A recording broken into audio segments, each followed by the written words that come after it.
Welcome to the Tommy Maroon Sports Show on WCTV. We're almost at episode 250. Can you believe that, folks? The episode before 250. My goodness. I can't wait to bring you it right now because we're going to talk about the Cleveland Guardians. And why not talk about that man right there, Mr. Emmanuel Claus, who's just been too darn good.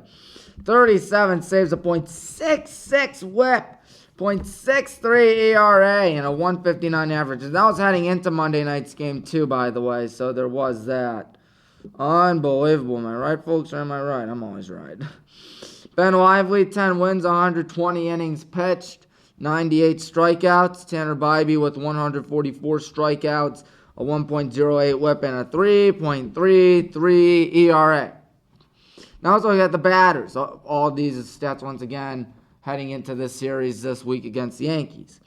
Jose Ramirez, 132 hits, 32 of them being long balls, and 100 RBIs.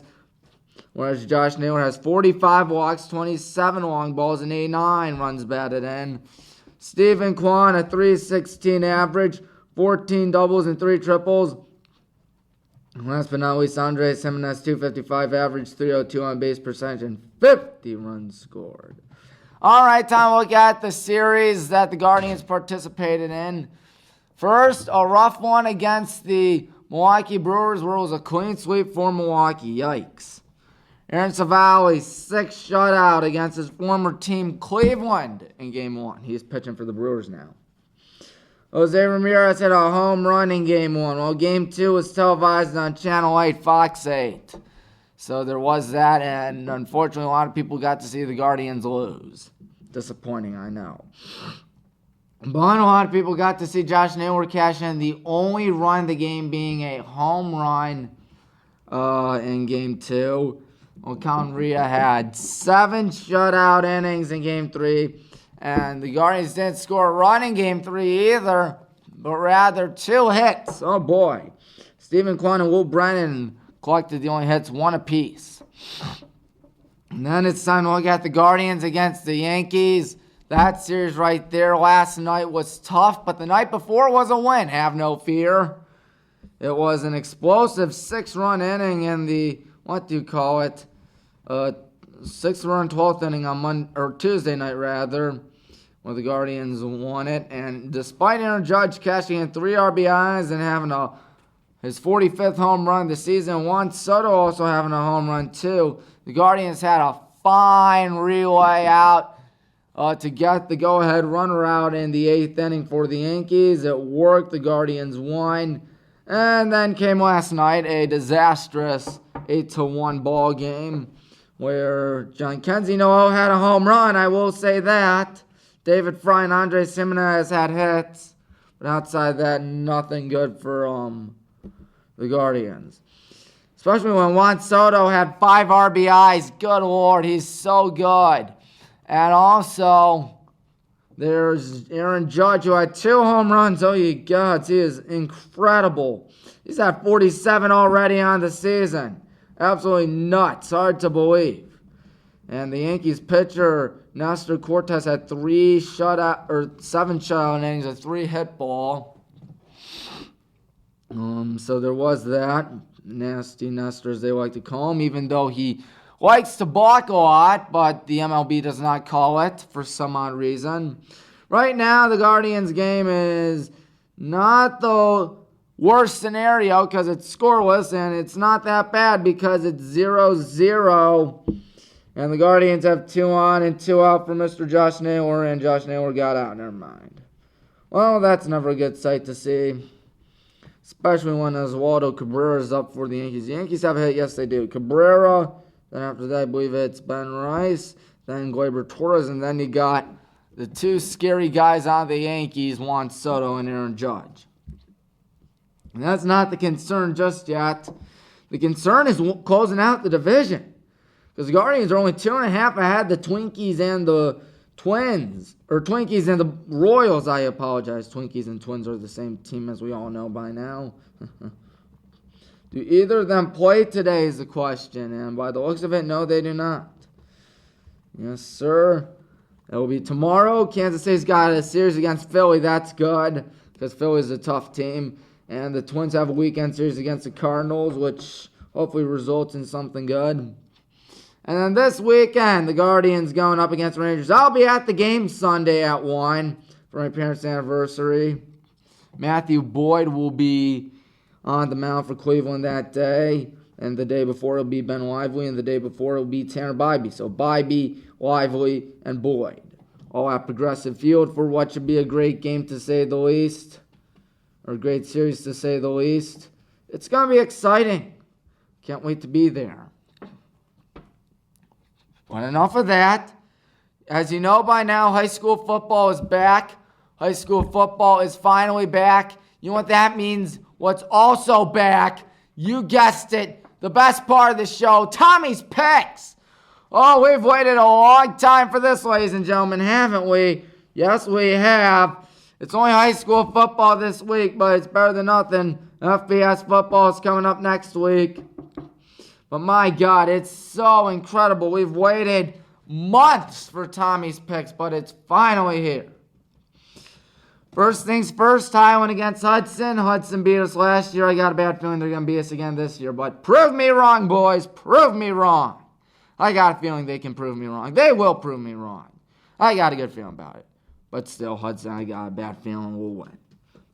Twinsburg against Aurora. More American Conference action.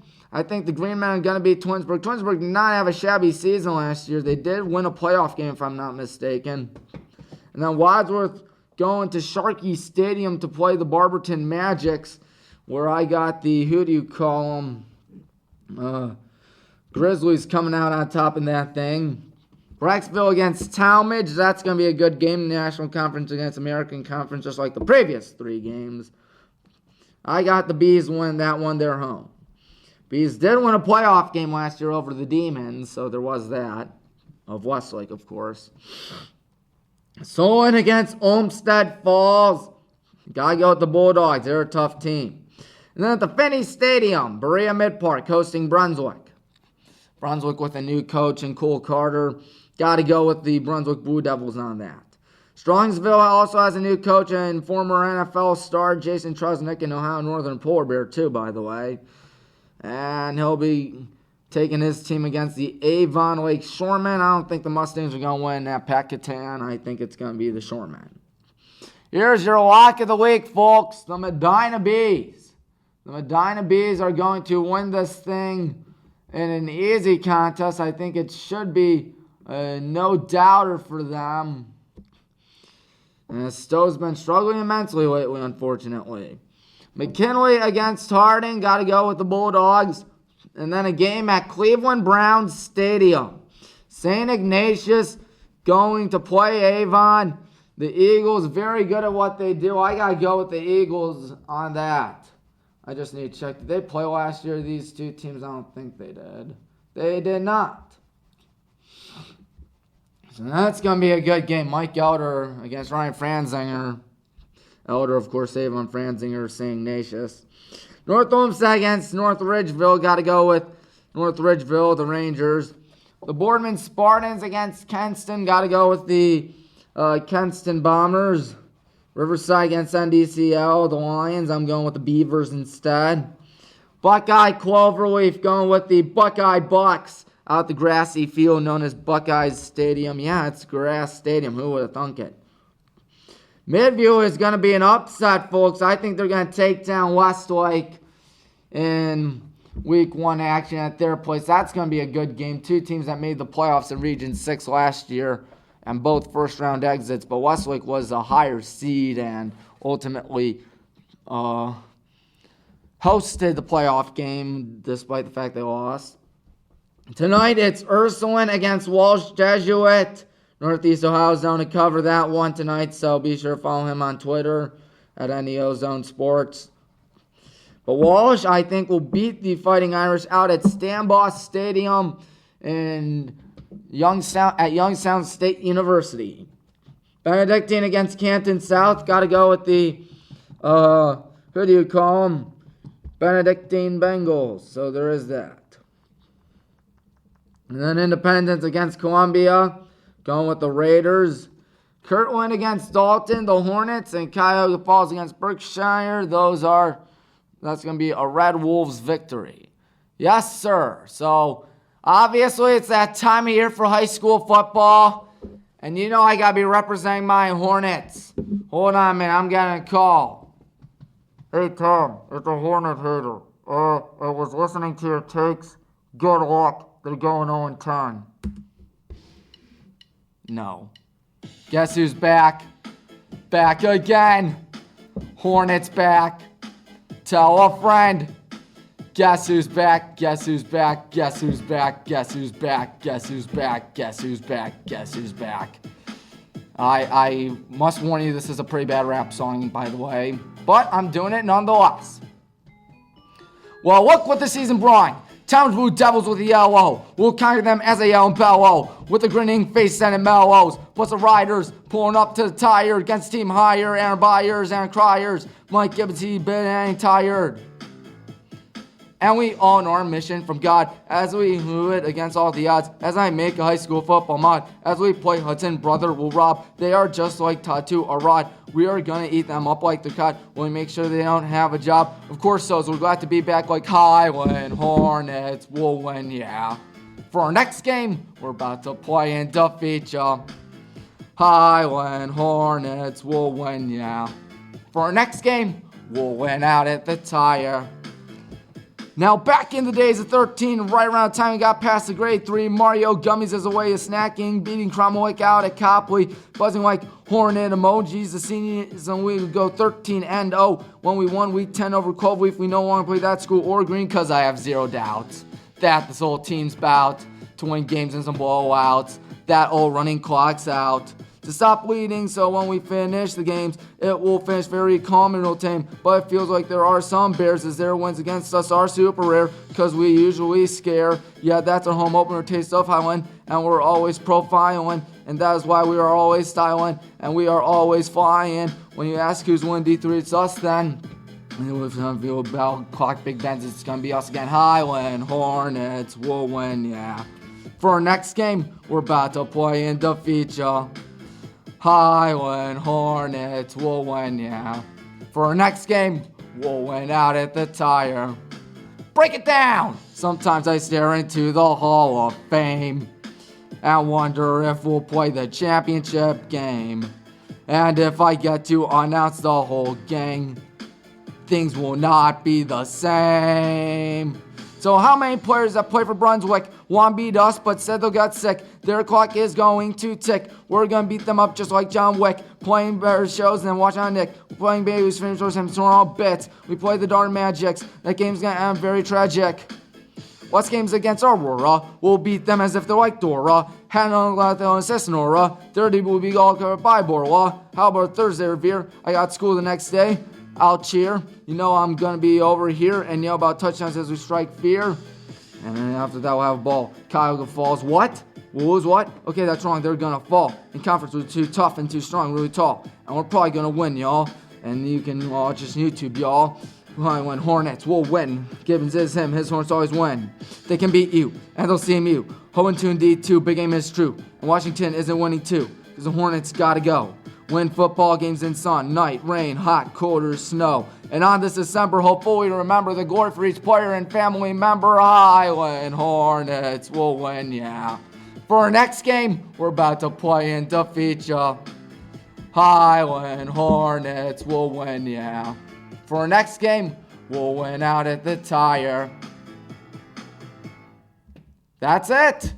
Well, I have to admit that went much better than when it was on the radio station. Back when I'm on WBWC, I recorded that song as well. Back on Sunday, played it for my radio shift on Monday night. It went much better, I think, here. I think I nailed the words a little better, but I apologize for that. A little background story I mentioned on WBWC, actually. I'm going to mention here on WCTV. So, May 24th, we were playing the St. Ed's Eagles in baseball, the Highland Hornets, if I'm not mistaken. Let me check the date. Yeah, May 24th, and we ultimately lost a tough one to the rough and tough St. Ed's Eagles. Always rough to lose to them. They're a good team in baseball. But after that, I'm like, you know what? I was driving home, listening to this song by Steve Miller, Abracadabra, and I'm like, You know what? Maybe I should rap to that song. So I make a new rap song called Hornets-Dini and make it dedicated to the football team. And then sure enough, a few days later, this guy named Eminem picks it up, has the audacity to rip me off and make a song dedicated to it. I know, I'm just so upset about it. My goodness. I can't believe he would do something like that. Why would you do that, Eminem? I'm going to call my lawyers. Okay, I'm not calling my lawyers, but I am going to tell you one thing. I'm going to tell you for sure that I'm not like Eminem, couldn't diss my mom, by the way. I know I said that before, and I don't rap about mom's spaghetti. But as I always mention, my mom makes good spaghetti and sauce. We're going to have that for dinner Monday night. So there is that. But that's not the big story. The big story is what you're going to see on your screen. Backyard baseball is finally back. After about a decade of no games, it's finally coming back. The entire backyard gang is there. I just would love to see that video of it. Because my goodness, here it is, folks. Look at that. That looks to be Stephanie Morgan, I think. It is indeed her. This is just days after Pablo's birthday. There's Ahmed Khan. He hasn't changed one bit. Pete Wheeler hasn't changed one bit either. There's the backyard treehouse. Everybody's reminiscing. Keisha Phillips, good catch. And that's exactly the same screen we saw back in the classic games. Dmitry Petrovic, the science whiz, Kenny Kawaguchi, and Marky DuBois in his bare feet. And you know who's up? The secret weapon, the man who learned Spanish in school, according to himself, Pablo Sanchez, with Sunny Day and Vinny the Gooch calling it. Oh, my backyard is back. I can't believe it. BackyardSports.com. I have signed up for it. Yes, if you go to BackyardSports.com, let me go on it. It's right here if it can pull up in a second. Yep, there it is. Subscribe to follow along. There is a store. Yeah, who would have thunk it? You got Pablo Sanchez stuff. You got 110% juice, which is the official sponsor for Backyard Sports, and shows you how much pitching juice you have, how much stamina you have, and you can refill it, by the way. How about that? If you get a strikeout. Pablo Sanchez stuff, a Pablo pin. Oh, man, I love Pablo Sanchez. Who doesn't? Because remember, this guy learned Spanish in school, because if you hold shift and click on him in Backyard on the original game or Backyard 2001, he says, "Okay, don't tell the other kids, but I speak English. I learned Spanish in school." And in 2003, if you hold shift and click on him, he says, "My Spanish is getting a lot better. I've been playing a lot of backyard baseball on my handy dandy computer right here that I was playing Hornets-Dini with just a second ago. But let me pull it up for you, folks. Backyard baseball might be the greatest thing of all time. If I can click on it. We'll show you Backyard Baseball 2003. Here it is. All its glory. There's humongous entertainment, the geniuses behind this game. There it is. It had the MLB rights. I don't know if this game's going to have the MLB rights or whatnot. But look at this. Tell me this looks alike. There's the big unit throwing. Chipper Jones, I got fixed that a little bit. Ichiro right there. There's Lisa Crockett. I assume she'll be in the game too. Not Ichiro. Chipper Jones are well retired by now. And soon to be in the Hall of Fame. But yeah, there it is. There it is. Look at that. Backyard baseball. And you can click on single game. You can play a lot of stadiums like DuBois Diamond. Yeah, you remember that stadium, folks? DuBois Diamond. I need to turn down the brightness, don't I? Yep, there we go. Who will I be? I will be, you guessed it, none other than the good old Cleveland Guardians, or at the time Indians, but same thing. We will be picking first, going up against the team that they beat in 48 and lost, of course, in 95. But we're going to go Pablo Sanchez. Gotta love that music, am I right, folks? Pablo. How about that? Listen to this, folks. My mistake. Yes, we get it, Pablo. Yeah, we'll just skip ahead because I just want to show you Pablo Sanchez. Not a bad team. There's Jason Giambi, a future Cleveland Guardian / Indian. Derek Jeter, Sally Dobbs, who's 7 out of 7 everything. Annie Frazier, Kimmy Ekman, she's pretty bad. Cliff Floyd, Brad Radke's probably going to be a pitcher. Vicky Kawaguchi, I have her on my real team. But if you would shift and click on Pablo, listen to this. My Spanish is getting a lot better, huh? Wow, he's been lying to us. Because listen to this. You know Spanish? I don't. Took a bunch of years of French class in high school and college. But his Spanish is getting a lot better according to him. My Spanish is getting a lot better, huh? But yeah, this is the game I'm talking about. We're just going to show you a hiccup of it. Okay, let's. Yeah, I got some insta kill out here. Yeah, there's Vicky Kawaguchi.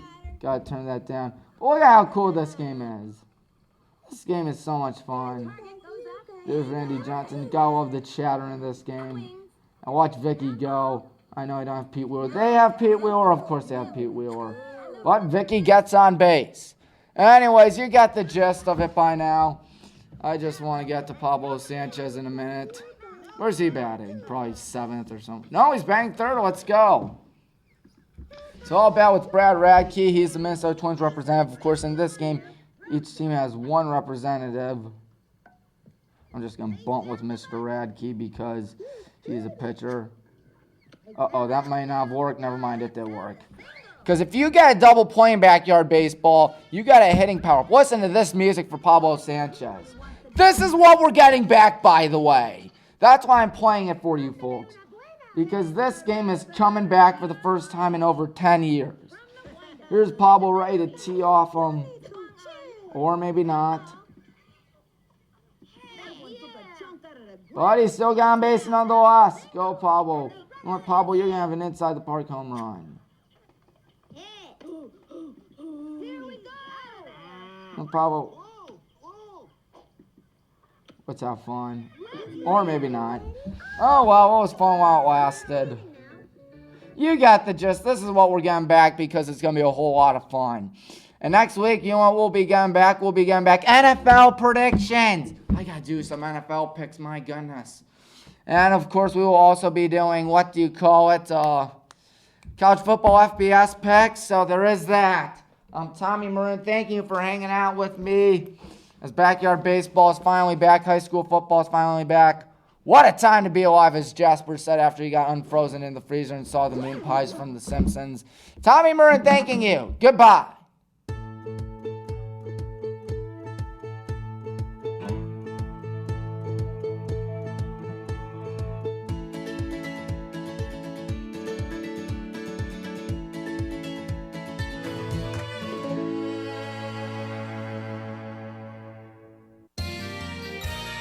You are watching WCTV, Wadsworth Community Television.